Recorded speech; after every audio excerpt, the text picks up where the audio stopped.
How much is your money really worth? Not what the number on your bank account says, not what your government tells you, but what it can actually buy you tomorrow morning if tomorrow morning your government decided, overnight, without warning, without your consent, to simply erase zeros from your currency, to take everything you saved and divide it by 1,000, by 1,000,000, by 100 billion. This is not a thought experiment. This is not a scene from a dystopian novel. This happened. In Zimbabwe between 2003 and 2009, the government erased zeros from the currency not once, not twice, but 4 separate times. They removed 25 zeros in total from their national currency over 6 years, a country where teachers, nurses, engineers, and farmers watched their entire life savings dissolve into arithmetic and then found ways to survive that the rest of the world has never fully understood. If you want to know how they did it, stay with us, because what happened in Zimbabwe is not ancient history. It is a warning, a blueprint, and one of the most extraordinary stories of human resilience ever recorded. To understand Zimbabwe's hyperinflation, you need to understand where it began, not in a bank, not in a finance ministry, but in a field. In the year 2000, the Zimbabwean government under President Robert Mugabe launched a fast-track land reform program, seizing commercial farms owned primarily by white Zimbabwean farmers and redistributing them to black Zimbabweans who had been dispossessed during the colonial era. The political motivations were complex and the historical grievances were real. But the economic consequences were immediate and catastrophic.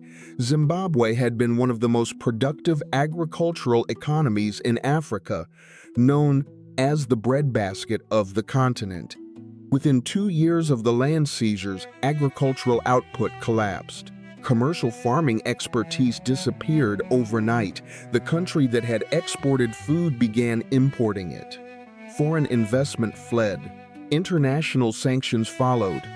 And the government, facing a collapsing economy and a population that needed feeding, made the same fateful decision that the Weimar Republic had made 80 years earlier in Germany. It printed money, and then it printed more. And then it printed so much more that the concept of money itself began to break down entirely. By 2004, annual inflation in Zimbabwe had reached 132%. That number sounds alarming, but it was nothing compared to what was coming. By 2007, inflation had reached 66,000% per year. By July 2008, the Reserve Bank of Zimbabwe announced an official inflation rate of 231,000%, 231 million%. Independent economists estimated the real figure was significantly higher, somewhere between 489 billion and 516 quintillion%, depending on the measurement method. These numbers are so large they lose meaning, so consider them this way. If you went to sleep with enough money to buy a house and you woke up 8 hours later, that same money would not buy you a single egg. Prices in Zimbabwe during the worst months of 2008 doubled every 24 hours, not every week. Not every day in a slow creep. Every single day, everything cost twice as much as it had the morning before. The government responded by printing larger and larger banknotes. First came the $10,000 note, then the 100,000, then the 10 million, then the 100 million, then the 10 billion, then the 100 billion. And finally, in January 2009, the Reserve Bank of Zimbabwe issued the note that became one of the most surreal objects in the history of human civilization, the $100 trillion bill. 100 trillion, 14 zeros. A single banknote with more zeros on it than most people will encounter in their entire lives. And it was worth, at the time of its issue, approximately 40 US cents. By the time most people tried to spend one, it had already lost most of that value. The $100 trillion bill became a collector's item before it became a functioning currency. Street vendors sold them to tourists as souvenirs. They ended up in museums, in art exhibitions, in economics textbooks, everywhere, that is, except in actual commerce.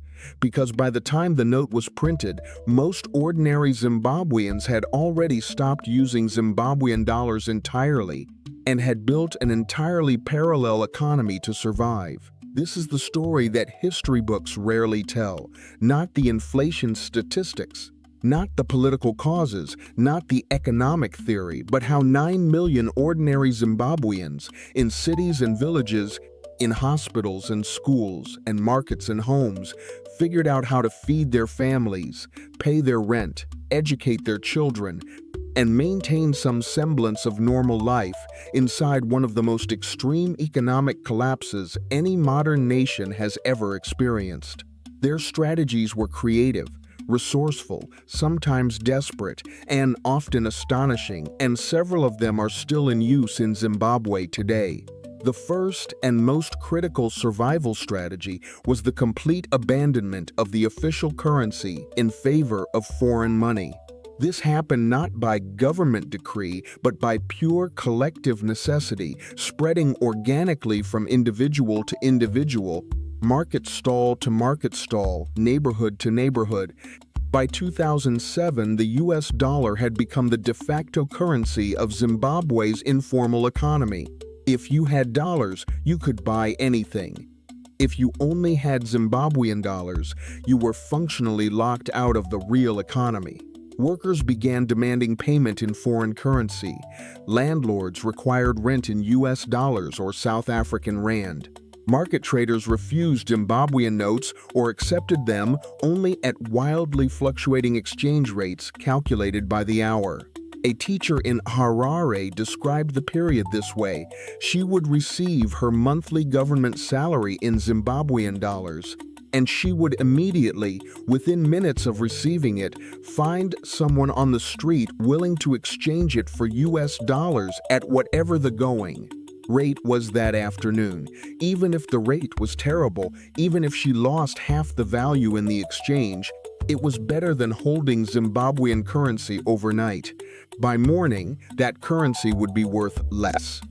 By the end of the week, it might be worth nothing at all.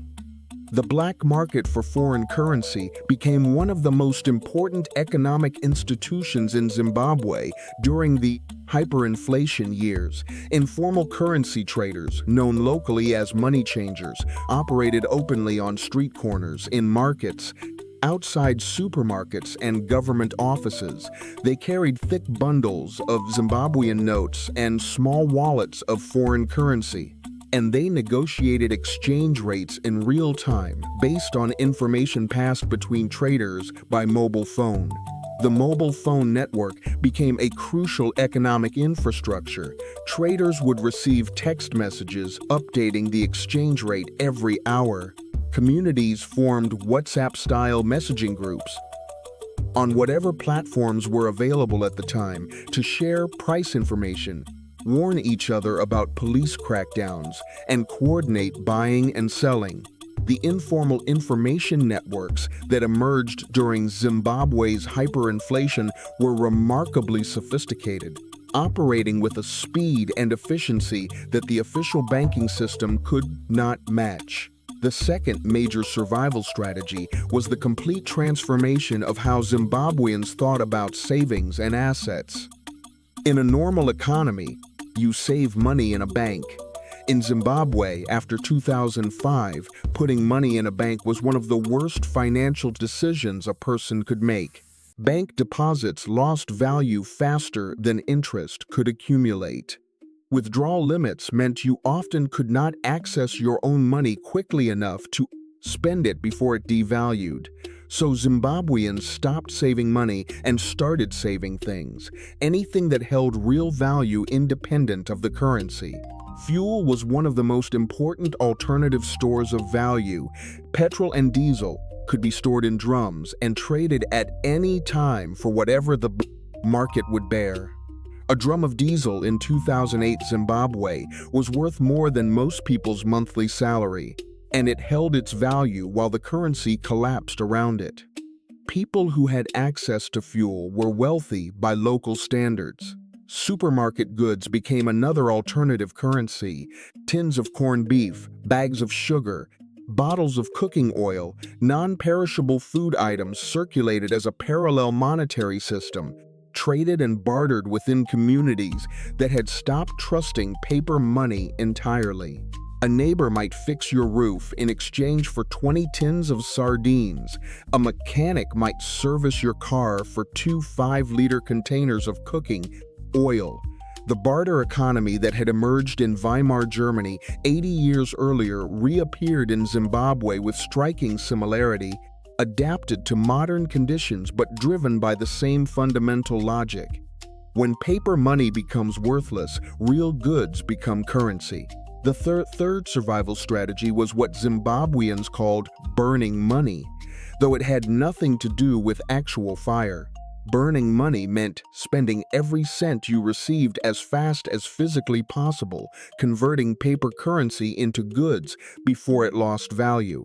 The moment a Zimbabwean received any payment in local currency, the clock started ticking. You had hours, not days, to convert that paper into something real. Workers would finish their shifts and go directly to the market, bypassing their homes entirely, spending everything before returning. Housewives coordinated with neighbors to pool whatever local currency they received and immediately buy bulk, goods that could be shared or traded. The phrase burning money captured the psychology perfectly. Holding Zimbabwean dollars felt like watching something burn in your hands. You could see the value disappearing in real time, and the only rational response was to get rid of it immediately. Community networks became the circulatory system of survival during the hyperinflation years. In high-density suburbs of Harare and Bulawayo, neighborhoods built for Black Zimbabweans under the colonial-era segregation policies, communities with long histories of mutual support activated those networks with extraordinary effectiveness. Burial societies, which had traditionally been community savings clubs used to fund funerals, transformed themselves into informal credit cooperatives. Groups of 10 or 20 neighbors would pool whatever resources they had, foreign currency, goods, labor, and rotate access to larger amounts of capital among members on a weekly or monthly basis. These rotating savings circles, known in many African cultures as stokvels or chamas, became critical financial infrastructure when the banking system effectively stopped functioning for ordinary people. A woman in a burial society might receive her turn at the communal pool equivalent of $100, enough to buy stock for a small, informal trading business, which she would operate from her home or yard, selling goods to neighbors in exchange for whatever currency or goods they had. The informal economy that emerged during Zimbabwe's hyperinflation was vast, creative, and remarkably functional. Informal traders, many of them women who had never previously been in business, set up market stalls, home shops, and mobile vending operations that collectively fed and supplied millions of people when the formal retail sector was collapsing. These traders sourced goods from neighboring countries: Zambia, Mozambique, South Africa, Botswana, crossing borders with whatever foreign currency they had, buying goods unavailable in Zimbabwe, and bringing them back to sell at whatever price the market would bear. Cross-border trading became one of the most important survival industries. The women who did it, known as runners or border jumpers in local slang, risked harassment from officials, dangerous border crossings, and uncertain markets, but many of them built genuine businesses from nothing during the worst years of the crisis. Some of those businesses survived and grew after the hyperinflation ended. The collapse created entrepreneurs by necessity, people who discovered capabilities and resilience they never knew they had. schools, and hospitals, those most fundamental institutions of a functioning society, developed their own extraordinary adaptation strategies. Public school teachers, whose government salaries had become effectively worthless, began charging school fees directly in goods. Parents would bring a bag of maize meal, a tin of powdered milk, or a bundle of firewood to pay for a month of schooling. Hospitals asked patients to bring their own food, their own medications, and sometimes even their own surgical gloves and IV bags, because the government supply chains had collapsed entirely. Nurses and doctors who stayed in the public health system, many fled to the United Kingdom, Australia, and South Africa in massive brain drain waves, improvised with extraordinary dedication, finding ways to treat patients with whatever supplies could be locally sourced, donated, or traded. A pediatric nurse in Bulawayo described making oral rehydration solution from household salt and sugar because the hospital had no commercial supplies. She kept children alive with kitchen chemistry, while the currency that was supposed to fund her hospital printed itself into oblivion.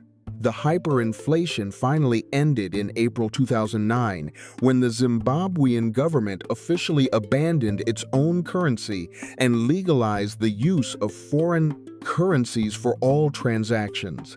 The Zimbabwean dollar, which had once been stronger than the US dollar at independence in 1980, was demonetized entirely. Citizens were offered the opportunity to exchange their Zimbabwean dollars for US dollars at a rate of 35 quadrillion to 1. Most people had already stopped using the local currency months earlier. The transition to a multi-currency system was remarkably smooth, precisely because ordinary people had already built the alternative economy that replaced the official one, the informal networks, the foreign currency channels, the barter systems, the community savings circles. All of these survival mechanisms that Zimbabweans had constructed in desperation became the foundation of the post-hyperinflation economy. What Zimbabwe taught the world, though the world has been slow to learn it, is that ordinary people are far more economically creative than any government gives them credit for. When official systems fail, unofficial systems emerge. When formal money becomes worthless, communities invent informal money. When institutions collapse, human networks fill the gap. The 9 million people who survived Zimbabwe's hyperinflation did not survive because of their government. They survived despite it, through collective ingenuity, mutual support, and a willingness to abandon every assumption about how an economy is supposed to work and rebuild from first principles in real time. That is a lesson worth understanding, not because another Zimbabwe is inevitable, but because economic systems are more fragile than we like to believe. And the people who fare best when they break are always the ones who built real relationships, real skills, and real community before the crisis arrived. Next week, we travel to Argentina in 2001, where the government froze every bank account in the country overnight, sparking one of the most dramatic economic collapses in Latin American history, and where ordinary Argentines invented a solution so radical it is still studied in economics departments around the world. Subscribe now so you do not miss it, and before you leave, tell us in the comments. If your government announced tomorrow that it was removing 3 zeros from the currency, what would you do in the next 24 hours? We read every comment, and your answer might be more important than you think.